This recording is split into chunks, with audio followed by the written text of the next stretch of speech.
아내를 이제 죽게 되고, 아내가 죽음으로 이런 아픔을 겪고 나서 한국 땅에 대한, 조선 땅에 대한 소식을 듣고 도전을 받고 나서 한국으로 와서 이제 27살에 순교를 했던 이 토마스 선교사. 오늘 이제 그 얘기를 할 거지만, 이 기초적인 이야기들 하겠지만, 이 토마스 선교사를 빼놓고는 한국 교회의 이 부흥의 역사를, 회개의 역사를 말하기는 좀 어려운 것 같아요. 그래서 물론 이제 구출라프라든지 우리 감자를 전파해줬던 이 구출라프, 존 로스, 이제 신약 성경 그 누가 성전, 누가복음을 번역해서 한국말로 이제 한글로 번역했던 이 중국에 사역했던 성경 번역가들. 그다음에 이제 이 일본에 있었던 이제 이수정, 우리나라 이제 그 농업을 배우기 위해서 일본으로 갔다가 일본에서 이제 하나님 앞에 온전한 변화를 이끌어서 성경을 번역하고 또 부흥 운동을 이끌었던, 사실 이제 일본도 이제 대부흥 운동이 일어나거든요. 근데 그때 역사적인 현장에 조선인이었던 이수정이 그 현장 가운데 있었다는 것이죠. 그래서 아펜젤러나 언더우드가 우리 한국에 들어오기 전에 일본을 거쳐서 오는데 이수정을 먼저 만나게 됩니다. 이수정을 만났는데 이미 벌써 성경이 번역이 돼 있어요. 그러니까 우리나라 성경의 가장 특징은, 이게 왜 이렇게 울릴까요? 특징은 이미 성경이 다 번역이 되어 있었다는 거죠. 그러니까 선교사님들이 보통 이제 선교지를 가게 되면 성경을 번역을 하거든요. 그 일이 굉장히 오래 걸려요.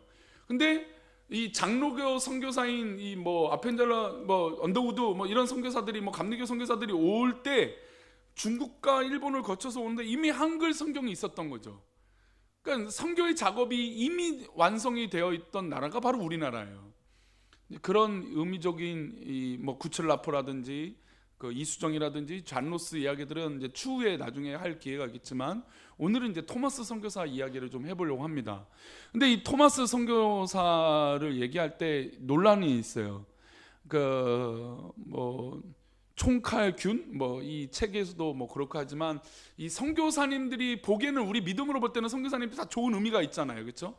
좋은 의미가 있지만 반면에 어두운 면도 있어요. 왜냐하면 이제 제국주의의 앞잡이 노릇이라고 하는 이 굴레를 벗어나기가 쉽지 않아요. 그러니까 믿음의 사람들은 당연히 그것이 선교의 테두리에 있고 복음을 전파하는 사명으로 왔기 때문에 그것을 의심하거나 도전하지는 않는데, 믿음이 없는 사람들은 이 제국주의의 또 국가 침탈을 하기 위한 이런 이 상선들, 또 무역산들, 군인들, 그 앞장서서 있었던 사람들이 그 배마다 누가 꼭 타 있냐면 선교사님들이 탑승을 했었단 말이죠. 근데 선교사님들이 세상의 눈으로 볼 때는 그냥 복음을 전파하려고 했던 사람이 아니라 선교를 빙자해서 나라를 빼앗으려고 했던 사람들이다라고 하는 이 비난과 지탄들이 있어요. 근데 그거는 반면만 보는 거죠. 온전한 의미를 모르는 거죠. 이제 그런 의미에서 토마스 선교사도 이제 우리가 잘 알고 있는 제너럴 셔먼호를 타고 이 조선 땅에 오게 되는데, 맨 처음에 왔던 건 아닙니다. 그 전에 벌써 100년도에서 복음을 전파하는 일들을 하게 돼요. 근데 그 일을 하고 나서 이제 제너럴 셔먼호를 타고 와서 대동강변에서 죽게 되는, 이제 순교하는 사람이 바로 이 토마스 선교사인데, 오늘은 이제 이 토마스 선교사를 잠시 이제 과정이 굉장히 많으니까 오늘 일부분만 얘기를 할 거예요. 근데 일부분 하면서 과연 이 선교사가 준비되면서 우리 한국의 복음에 어떤 의미가 있는 것인가, 그리고 과거의 모습이 현재를 주장하는 것이고 현재의 모습이 바로 미래를 이제 투영시키는 놀라운 이 하나님의 역사 가운데, 오늘 낮의 말씀도 그렇잖아요, 그렇죠? 내가 놀라지 말라, 내 하나님 너와 함께합니다, 너의 하나님이 되겠다라고 하는 이 말씀은 벌써 이사야에게 150년, 170년 전에 임했던 말씀이에요. 그러니까 170년 이후에 일어날 일인데 하나님은 벌써 두려워 말라, 놀라지 말라라고 약속을 하신다는 거죠. 즉 하나님은 우리 인간의 역사의 이 시간의 테두리 가운데 뭘 하실까요? 역사하고 계신다는 것이죠. 그런 의미로 토마스 선교사가 순교한 이 역사적 현장 가운데 그의 이 죽음이 27살이에요. 지금 우리 청년 중에 27살이 누가 있나요? 27이에요. 우리 손자들 중에 27이 있나요? 네, 있어요. 지금 보니까 웃는 분들이 있는 것 같아요. 자녀가 27, 이제 올해 28 되는지 모르겠지만 26에 27에 순교를 한단 말이죠. 그렇다면 옛날이라고 해서 27이 나이가 많은 게 아니죠. 똑같죠. 우리 살아가는 인생이 똑같은데 27살에 순교를 하면서 일어났던 한국 교회 역사, 의미가 있다라는 것이죠. 그 의미로 오늘 그 회개라고 하는 테두리에서 부흥의 역사가 이렇게 전달이 되고, 또 한 사람의 회심, 즉 회개하는 거잖아요. 회심이 하나님 앞에 돌아가는 거니까 이 회심한 한 사람으로 말미암아 일어나는 놀라운 역사를 은혜 가운데 나누고자 합니다. 토마스 선교사가 소명을 받고 어떻게 조선 땅에 왔는지 먼저 본다면, 우리가 오늘 읽었던 사도행전 16장 9절부터 10절 이 두 절 말씀을 다시 한번 읽어보겠습니다. 사도행전 16장 9절과 10절입니다. 읽습니다. 시작. 밤에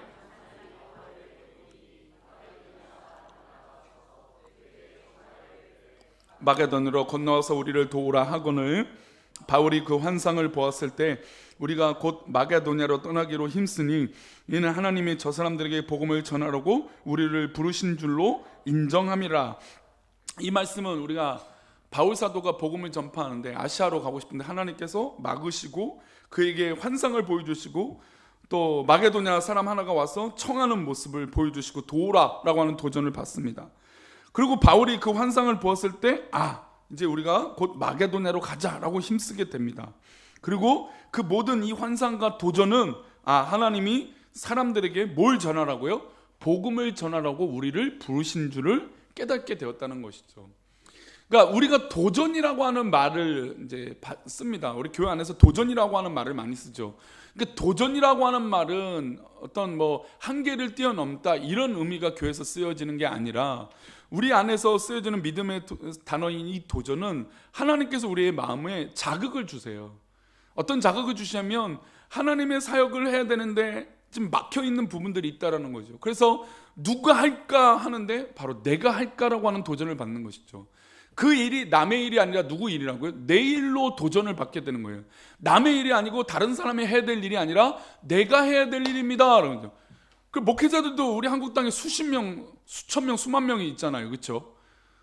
그렇게 많은 목회자가 있는데 그 사람들이 다 목회를 하고 있고, 또 수많은 성도들이 있잖아요.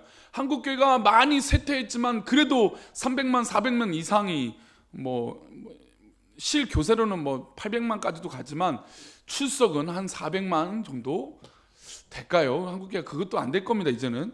근데 그렇게 쇠퇴하고 있지만 그래도 반대로 말하면 300만, 400만 명 이상의 성도들이 한국 교회에 있단 말이죠.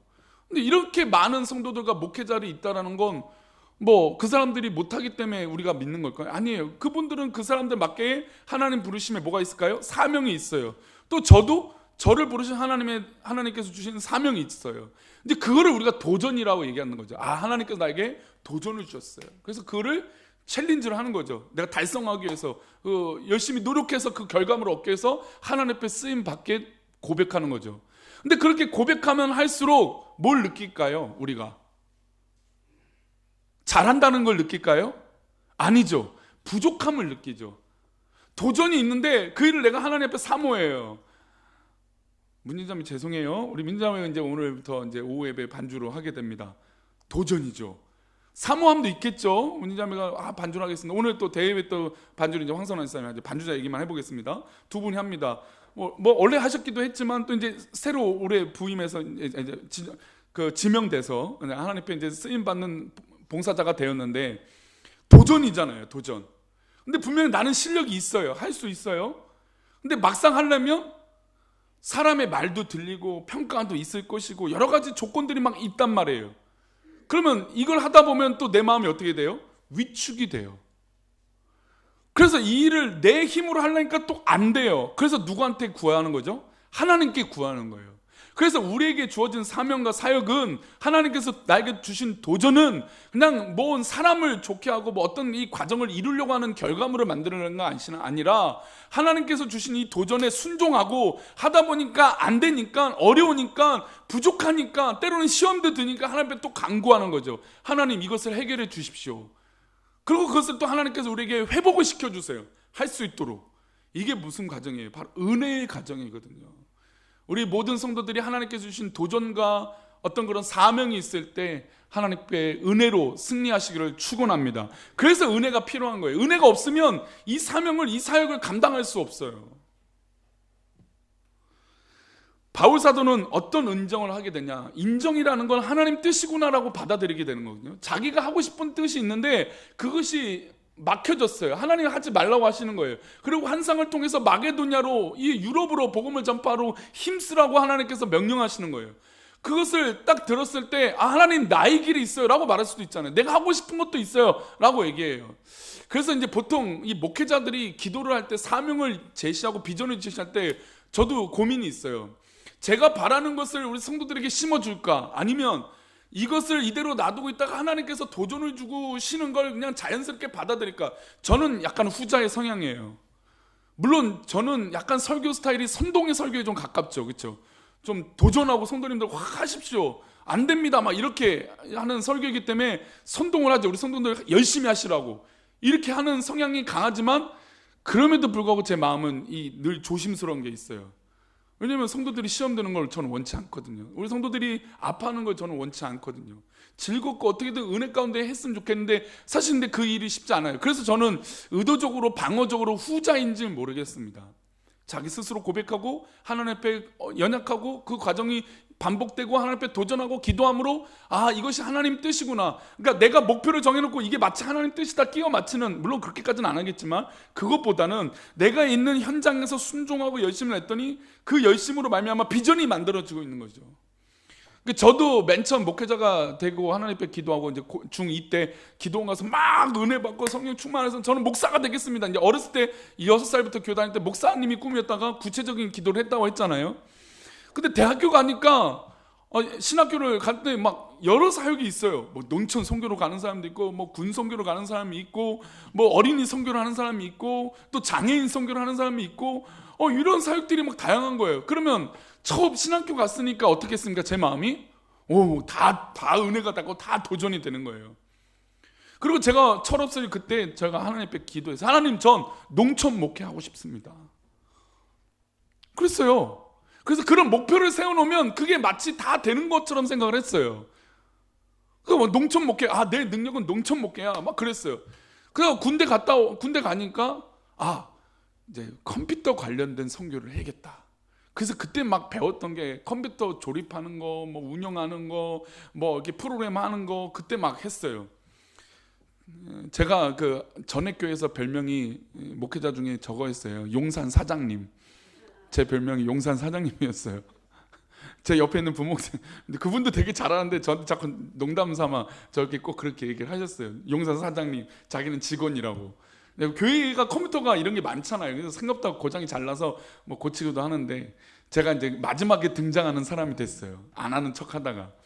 우스개예요. 그냥 다 같이 잘하고 있는데, 근데 저는 또 대학교 이제 군대 갔다 와서는 그게 막 도전해서 막 그렇게 했어요. 이런 사역을 했다. 근데 가만 생각해보니까 자꾸 하나님의 뜻을 내 뜻에 맞추는 거예요. 비전도 그렇고 도전도 그렇고, 물론 하나님께서 배우게 하시고 훈련되게 하셔서 이것저것 하게 하시지만, 그런 걸 자꾸 하나님의 뜻인 양 내 뜻을 하나님 뜻에 맞춘다는 거죠. 그래서 조금 그 시간들이 지났을 때 스웨덴도 갔다 오고 뭐 이런 선교 사역을 감당하고 선교 훈련도 받아보고 하다가 나는 아니다. 나는 하나님 앞에 그냥 좋은 목사가 되는 게 꿈을 가져야겠다. 그리고 기도를 바꿨죠. 그냥 하나님께서 쓰시고자 하면 나에게 강력한 도전을 주실 때 그때 멈추지 말고 달려가 보자 했던 훈련이 사실은 스웨덴이었어요. 스웨덴 선교를 그래서 간 거죠. 왜냐하면 제가 성원교회 맨 처음에 왔을 때 2년 딱 사역을 하고, 원래는 이제 매 교회마다 3년 이상 사역하겠다고 3년까지 딱 사역하고 교회를 옮기겠다는데 2년 사역하고 스웨덴을 이제 뭐 베트남과 중국 선교를 놔두고 기도를 막 했죠. 6개월 동안 아내랑 엄청 싸웠어요. 그렇다고 뭐 치고받고 싸우고 욕했던 싸우는 게 아니라 어디를 갈 거냐 싸운 거예요. 저는 제가 말씀대로 어디 가고 싶다고 했어요? 중국과 베트남이에요. 같은 내 돈을 들여서 자비랑을 할 거면 가난한 나라 가자는 주였고, 또 아내는 또 잘 아는 목사님이 이제 콜링이 있으니까, 그분이 누구예요? 잘 아는 목사님이 양천중앙교회 목사님. 양천중앙교회 목사님. 이제 좀 매치가 되세요? 그분이 양천중앙교회 목사님, 스톡홀름 한인교회에 계셨던 목사님이 양천교회 부임하셨고, 제가 이제 꿈꾸는 교회에서 나왔을 때 그 교회를 이제 갔던 거죠. 제가 꿈꾸는 게 사임하겠습니다. 딱 인사 이제 목사님한테 이제 얘기를 한 그날 오후에 저한테 전화가 왔어요. 사실 그 교회 갈 마음이 없었거든요. 스웨덴에서 조금 질려서 스웨덴에서 좀 질려서 1년 반 동안 너무 고생을 많이 해서 그 모습 또 바랄 것 같아서 난 다른 교회 가야겠다, 솔직히 제 마음에 있는데, 사임하겠습니다 딱 얘기했는데 그날 저녁에 전화가 온 거예요. 아, 이게 하나님 뜻이구나. 그래서 가서 양천중학교에 함께 사역을 한 거예요. 그러니까 이렇게 하려고 하는 이 훈련이 저희가 그런 모습이 있었던 거예요. 뭘 정해놓고 그냥 이것을 무조건 하나님 뜻이다 라고 해서 살려고 했던 게 아니라 내가 열심히 지금 있는 현장에서 최선을 다해서 사는 거예요. 그리고 좋은 목사가 되려고, 물론 좋은 목사 아직 부족하지만 좋은 목사가 되려고 노력했을 때 하나님 부르심 딱 그 순간에 내가 다 포기할 수 있느냐, 이렇게는 쉽지가 않다라는 거죠. 그래서 그 훈련을 하기 위해서 스웨덴을 갔던 거예요. 2년 사역하고 많은 사랑을 받았고 사실은 더 있어도 되고 또 다른 방법들을 고민해도 됐었는데 이제 스웨덴을 가기로 하고 모든 전 재산을 다 팔아서 하루아침에 다 쓰고 왔어요. 근데 그렇게 하려고 했던 의도가 내가 하나님의 뜻이 내 거인 양 사역하지 않고 싶었던 거예요. 그리고 하나님께서 부르신 대로 가고 싶었던 의미가 있었어요. 근데 그것을 인정하는 게 생각보다 쉽지가 않아요. 사람들이 목표치가 있고 자기의 어떤 그런 우월감이 있기 때문에 나는 이걸 할 줄 알고 나는 이렇게 하겠습니다. 아니, 그런 계획들을 우리가 다 세우잖아요. 그렇죠? 근데 그걸 무시당하고 다른 길이라고 제시됐을 때 아닙니다라고 할 수 있다는 거죠. 바울 사도도 여기서 하나님의 환상을 받고 이게 하나님 뜻이 아니고 또 기도해 보겠습니다라고 할 수 있잖아요. 그렇죠? 하나님, 나는 분명히 아시아를 품고 또 더 많은 사역을 하고 싶습니다라고 기도할 수 있잖아요. 근데 하나님의 뜻이라고 주어졌을 때 그것을 순종하느냐 못하느냐는 굉장히 중요한 의미가 있어요. 사랑하는 성도들, 올 한 해 2020년 살아가시면서 도전이 있을 때 순종하시기를 축원합니다. 도전이 있다라는 건 이건 하나님의 음성이에요. 아, 이거를 나에게 주시는 거예요. 그러니까 교회 안에서도 똑같이 성도들을 바라보는데 어떤 분들은 국률의 마음을 보는 바람이 있고 어떤 분들은 무관심한 마음으로 볼 수 있다는 거죠. 그러면 국률이 여기는 마음이 있는 분들은 어떤 사람일까요? 도전이 있는 거죠. 아, 내가 도와줘야겠구나. 아, 내가 기도해줘야겠구나. 아, 내가 위로해줘야겠구나. 아, 내가 채워줘야겠구나. 이런 도전이 있다는 거죠. 그걸 뭐라고 말하냐? 사명이라고 얘기하는 거예요. 사명이 어려운 게 아니에요. 내 눈에 보이고 내 눈에 밟히는, 우리 손자 손녀들 눈에 밟히잖아요. 그죠? 그럼 눈에 밟히는 손자 손녀들을 어떻게 해줍니까? 우리 어른들이 잘해주잖아요. 내가 명품 메이크업 못 입어도 내 손자 손녀는 어디 가서 기죽지 않기 위해서 좋은 거 사주려고 해주잖아요. 우리 할아버지 용돈 한 달에 10만 원도 못 쓰는데 10만 원 용돈 기꺼이 주잖아요. 남성분들이 용돈이 평균을 얘기 들어오면 한 30만 원도 안 될 것 같아요. 20만 원도 안 돼요. 그러면 이제 여성분들도 나도 용돈 없어 그러시겠죠. 근데 남성분들은 대부분이 뭐 술, 담배 이런 거 하지 않는 이상은 용돈이 크게 들어가지 않아요. 그래서 이제 이 마음을 아시는 분도 있겠지만 저도 이제 그 용돈들은 조금씩 모아요. 조금씩 모았고 제가 갖고 싶은 물건을 이제 사려고 이제 아내에게 허락을 받습니다. 그렇게 해서는 작업이 필요해요. 그냥 단순하게 이거 필요해라고 하면은 설득이 될까요, 안 될까요? 안 되죠. 과정이 필요해요. 수고도 필요해요. 분위기도 잘 맞춰야 돼요. 아니, 아내가 마음이 불편한 적도 많지는 않지만 만약에 불편한 상태인데 나 이거 필요해 하면 말이 통합니까, 안 통합니까? 안 통하죠. 안 통해요. 이런 과정을 내 뜻을 숙이고 맞춘다는 게요, 쉽지가 않다니까요. 되게 쉬운 것 같은데 부부관계도 쉽습니까? 안 돼요. 내 뜻을 굽히고 들어간다는 게 너무 어려운 거예요. 믿음에서도 마찬가지예요. 믿음에서도 내가 하고 싶은 게 있는데 그것을 굽힌다? 아니에요. 저도 한 교회를 옮겼을 때 가장 큰 목적은 청년부, 청소년부 사역을 하고 싶어서 교회를 옮겼어요. 물론 어머니 건강 때문에 염려가 돼서 어머니 집과 가까운 교회를 가고 싶어 했던 마음이 그때는 있었어요. 요즘은 오히려 담임 목사가 됐는데 더 못 가서 내가 지금 죄송한데 이거 다 우리 훈련 과정이니까 감사하고 있지만, 근데 제가 교회를 옮겨겠다라고 결심했던 건 그냥 그렇게 기도한 거예요. 전 청년부 사역하고 싶습니다. 정말 입지적으로 한국교회 청소년들을 한번 이끌고 가고 싶습니다. 그래서 교회를 옮겼어요. 아, 그러면 마치 내가 하나님 뜻이 딱 응답받아서 청년부를 못 받았지만 중고등부를 맡았거든요.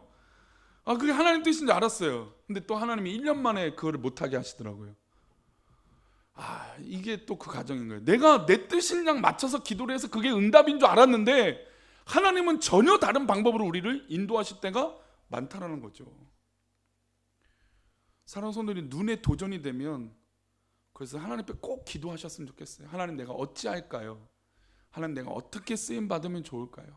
내가 어떻게 하나님 앞에 나아가면 좋을까요? 라고 기도하실 때 그 기도가 그때부터 사명의 기도가 될 줄 믿습니다.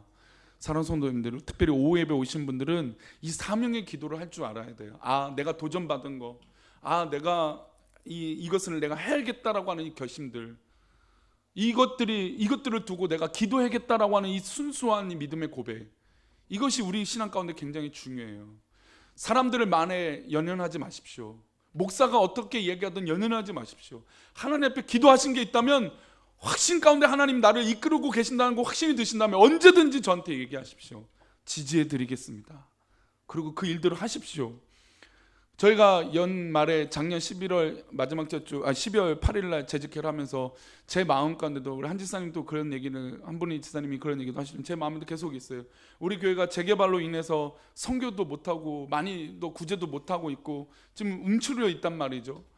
그래서 더 많은 것들을 하고 싶은데 또 몸은 한계가 있잖아요. 그래서 어떤 일정의 합의가 끝나고 어떤 정리가 다 되면 우리 교회가 마땅히 해야 될 일을 해야 돼요. 사실은 건물 지어지는 건 두 번째 문제예요. 우리 교회가 어떻게 하나님의 일들을 감당하냐, 하나님이 우리 교회를 어떻게 부르시고 계시고 있는가, 하나님이 우리 교회를 어떻게 쓰시고자 하는 그 계획에 대해서 우리 꿈꾸는 교회 성도들이 더 관심 갖기를 축원합니다. 오후 예배 오신 분들은 그 부분이 더 관심이 가져야 돼요. 하나님, 우리 교회가 과연 어떻게 쓰임 받는 게 좋을까요? 우리 교회가 이 지역을 많이 벗어나지 않을 텐데, 어찌됐든 그러면 이 지역 안에 있을 텐데, 하나님, 과연 우리 교회가 어떻게 이 시대를 품고 나가야 될까요? 그게 도전이고 사명이라는 거죠. 지금 이 토마스 선교사를 얘기하기 전에 또 한 가지 더 얘기한다면, 우리 중국 선교가 지금 그래요. 중국 선교, 우리 교단이 이제 GMS라고 하는 우리 교단은, 합동측 교단은 가장 큰 이 교단이고 또 선교사도 가장 많이 보냅니다, 교단적으로. 그래서 GMS 훈련을 받고 GMS 소속으로 가요. 물론 이 소속이 그렇게 중요하냐 할 수 있는데, 이 커뮤니티, 즉 이제 선교제 가면 GMS 소속이 되는 한국 선교사들과 교제할 수 있기 때문에. 근데 이게 장단점이 있어요. 해외에 나갔을 때 한국 사람을 만나는 게 극과 극이에요. 진짜 좋거나 진짜 안 좋거나 중간이 없어요. 해외에 나가면 더 극명하게 나뉘어지거든요. 선교사님들 사이에서도 그래요. 선교사님들 가에서도 굉장히 사역적으로 맞거나 아니면 아예 등 돌리는 선교사님들 많아요. 아예 그래서 그냥 소속감 없이 지내려고 하는 분도 있어요. 근데 그래도 우리 교단적인 것과 소속감이라는 걸 없앨 수 없기 때문에 GMS 파송을 많이 가요. 우리 교단이 전 세계적으로, 우리 합동측 교단이 이 선교사를 가장 교단적으로 본다면 많이 보내는, 이 비율적으로 많이 보내는 교단인데, 그 중에 가장 많이 가 있던 데가 선교사, 이제 평신도 선교사, 전문 선교사가 많이 간 것이 중국입니다. 근데 중국이 2, 3년 전부터 이 시진핑이 장기 집권하고 나서부터 전문인 선교사, 그러니까 직장 생활을 하면서 사업을 하고 있는, 그러니까 겉에 보면 목사가 아니에요. 평신도거든요.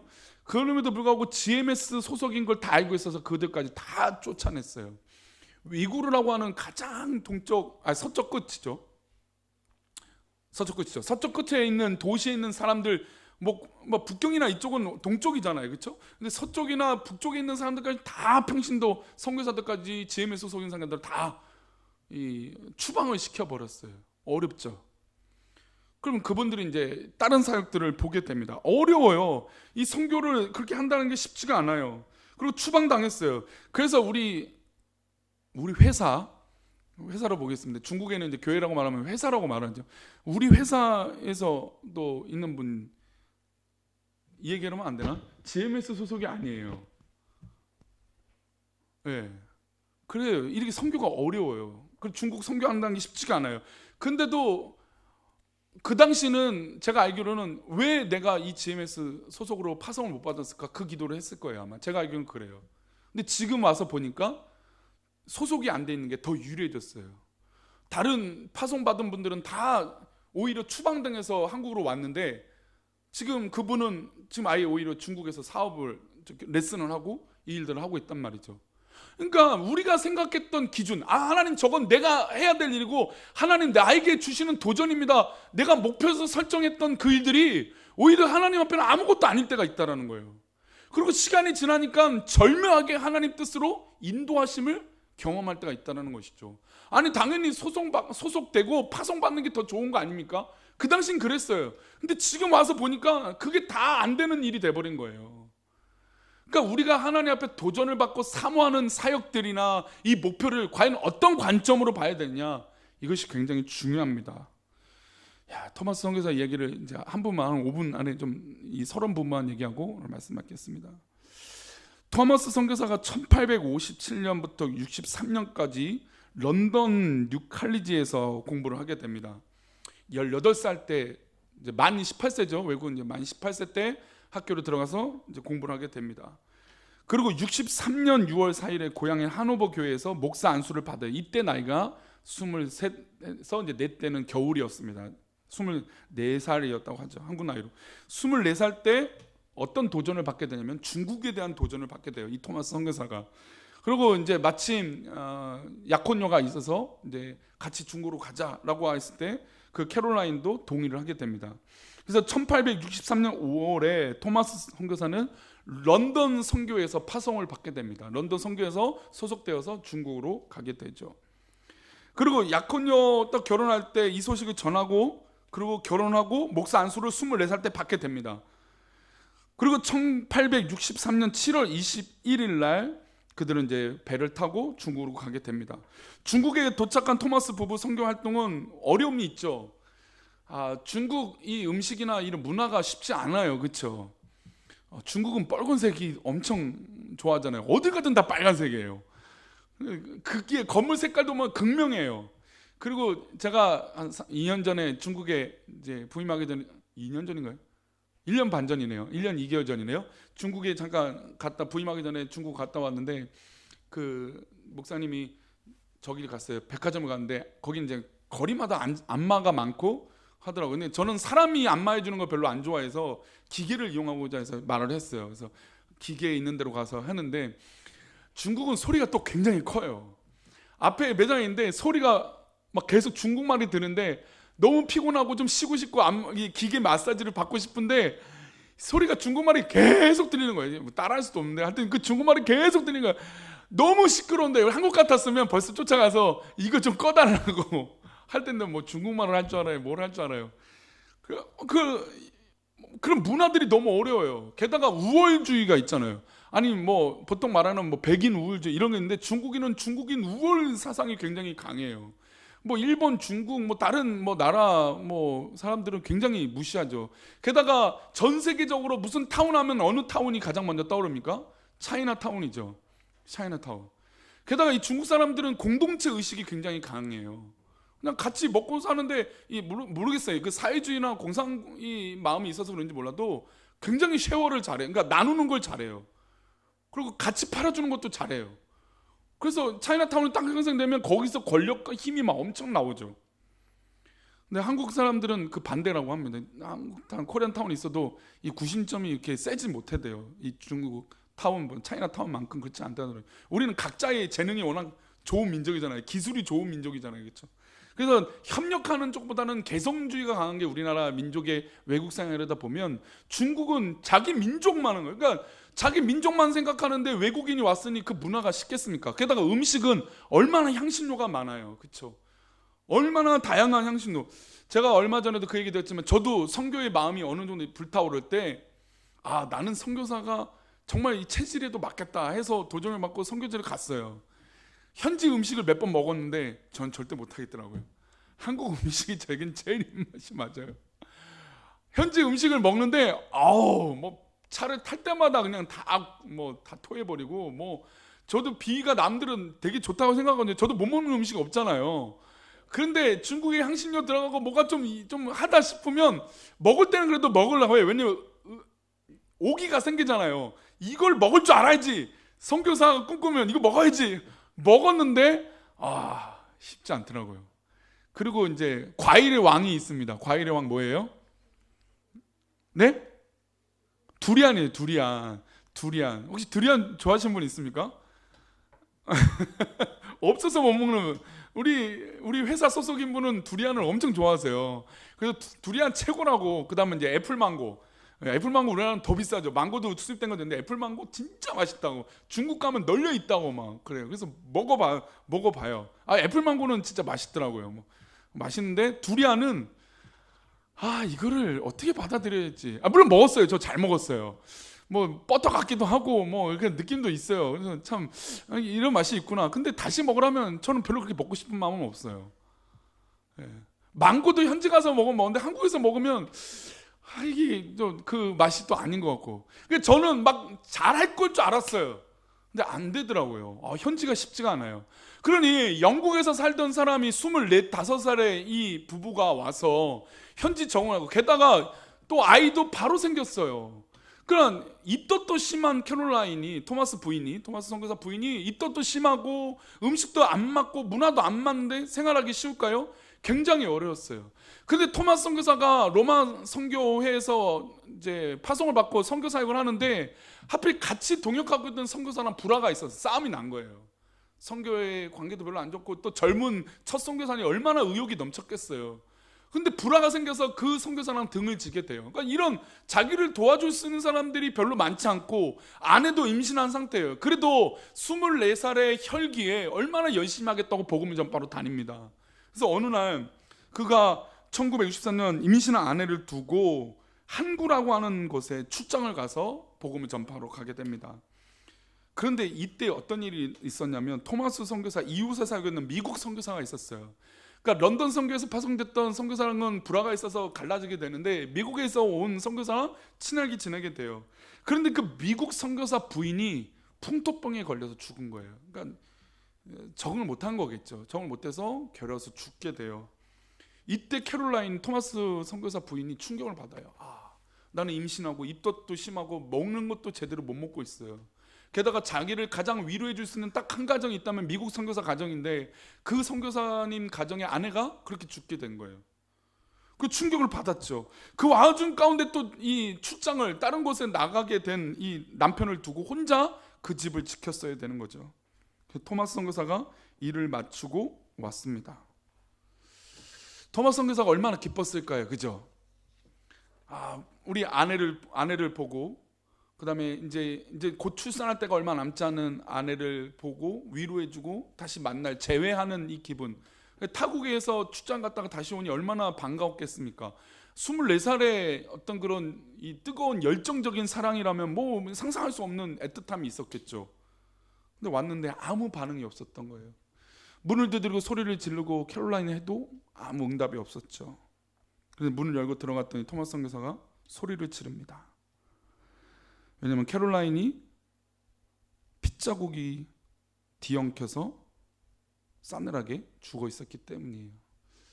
뱃속에 태아 때문에 그랬는지 출산 과정 휴유증이 출산에 임박한 그런 모습 때문에 그랬는지 아니면 이 중국에 적응을 못해서 여러 가지 풍토로 인해서 이 복합적인 게 다 있죠. 뭐 의학적으로 증명된 건 없으니까 대부분이 이제 기록으로는 출산을 앞두고 출산할 즈음에 이 여러 가지 합병증 때문에 이렇게 됐을 거라고 얘기를 합니다.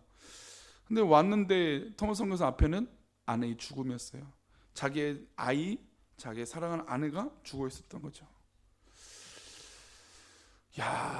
이 24살의 그 열정적인 선교사가 아내의 죽음을 맞이했을 때 얼마나 괴로웠을까요? 뭐 저도 그런 상상을 하면 저는 그래서 제가 아내랑 그 얘기 했다고 했죠. 한날 한시에 당신이 하루를 먼저 죽든지 내가 하루를 먼저 죽든지 그런 말 하는 게 이 상상이 안 돼요. 사별한다라고 하는 상상이 아마 우리 권사님들이나 이제 사별하신 분들이 여기 있으면 그 마음은 도무지 이해할 수 없는 거예요. 어떤 말로 위로할 수 없어요. 근데 선교사가 선교로 갔잖아요. 제가 이제 다음 주 설교가 이 내용인데 좋은 거 하러 갔잖아요. 하나님 두려워하지 말라고 했잖아요. 놀라지 말라고 했잖아요. 근데 하나님 앞에 그렇게 말씀하셨어요. 하나님, 내가 이렇게 좋은 일하고 좋은 목적으로 왔는데 왜 나에게 이런 일이 있습니까? 그렇잖아요. 너무 어렵잖아요. 저도 우리 꿈꾸는 교회 왔을 때 이렇게 어려운 가정이 있을 거라는 생각 안 했어요. 저는 사모함으로 왔거든요. 재개발이 어렵다는 건 알지만 뭐 얼마 되지 않아서 내가 하면 잘 되겠지라고 하는 자부심이 있어요. 저 교만함이죠. 한 5, 6개월이면 끝날 줄 알았어요. 저도 그랬어요. 근데 하나님 1년을 넘기시는 거예요. 근데 어제 그제 이 조합원들 얘기 듣고 상황들 보니까 아니에요. 5월까지는 무조건 가게 생겼어요. 그러면 1년 반을 하나님이 저희 교회를 묶으세요. 하나님, 우리 좋은 목적이잖아요. 좋은 뜻이잖아요. 근데 왜 우리에게 어려움을 주세요, 하나님? 우리 성도들 가운데 아프고 싶은 사람이 어디 있어요? 그렇잖아요. 수술하고 싶은 사람이 어디 있어요? 자식들이 효도 안 하기를 바라는 사람이 어디 있어요? 자식들 다 잘 되고 좋은 소식 들리기를 다 바라죠. 근데 왜 하나님, 우리 가정인 왜 지금 이 현실을 우리에게 주실까요? 포기해야 될까요? 근데 오늘 말씀에 그거예요. 저는 그게 확 와닿았어요. 하나님은 언제나 우리 편에 계시는데 우리가 지금 처해 있는 현실 때문에 우리가 그 길을 벗어버린다는 거죠. 우리가 그 길을 벗어난 길을 자꾸 우리가 선택하고 있다는 거죠. 그리고 그 길이 마치 하나님의 길이라고 착각을 하는 거죠. 하나님, 이 길이 하나님 뜻입니다 라고 막 기도하는 거예요. 그랬다면 아마 토마스 선교사도 이 조선이라는 땅에 오지 않았겠죠. 이 절망감과 이 아픔과 이 어려움 가운데 하나님, 나 다 포기할래요. 하나님 살아계시지 않은 거 아닙니까? 라고 말하지 않았겠어요. 근데 하나님께서 150년이 지나고 2000년이 지난 우리 현실, 4000년이 지난 이 현실 가운데, 3500년이 지난 이 현실 가운데 우리에게 말씀, 2500년이죠. 이 두려워 말라 이사야 말씀이 있었던 게 2500년 전의 말씀이 지금도 살아있는 우리의 말씀, 나의 말씀인 줄 믿습니다. 토마스 선교사가 괴로웠을 거예요. 아니 저는 상상할 수도 없는 끔찍한 현장이 일어난 거예요. 근데도 그 사명을 붙들고 나아갔던 것이죠. 사랑하는 성도님들 삶 가운데 아마 각자의 도전과 각자의 목적과 각자의 부르심이 아마 있을 겁니다. 그 부르심에 맞게끔 우리 꿈꾸는 게 불러 모아주신 줄 믿습니다. 그렇다면 하나님 앞에 어떤 뜻이든 어떤 상황이든 포기하지 마시고 하나님 뜻으로 믿고 기도함으로 그 모든 것들을 견디고 이기시는 우리 사랑하는 성도 되시기를 축원합니다. 토마스 선교사는 결국 이 상심 가운데 있었지만 다시 회복했어요. 그리고 병인 양료와 어떤 그런 대원군의 세국 정책으로 병인 양료 때 절두산에 얼마나 많은 천주교인들과 믿는 사람들이 죽었는지 몰라요. 그런 현장의 소식을 듣고 토마스 선교사 다시 도전을 받고 오게 됩니다. 이 얘기는 이제 나중에 하겠지만, 사랑하는 성도들, 우리가 어떤 상황에도 하나님의 은혜를 사모하고 하나님 도전을 받는 거라면 우리가 그 모든 것들을 이기는 믿음이 우리 사랑하는 성도 가운데 있기를 축원합니다. 어떤 현실이 있고 어떤 아픔이 있고 어떤 어려움이 있어도 낙심하지 마시고 두려워하지 마시고 염려하지 마시고 걱정하지 마시고 믿음의 눈을 들어서 승리하시기를 축원합니다. 그러면 하나님 끝까지 견디는 자, 끝까지 하나님과 동행하는 자, 그 자에게 하나님이 나의 하나님 되어주십시오 믿습니다. 우리 사랑하는 성도들 그렇게 승리하시기를 축원합니다. 이 시간 우리 일어나 걸으라 우리 하나님 앞에 찬양하겠습니다.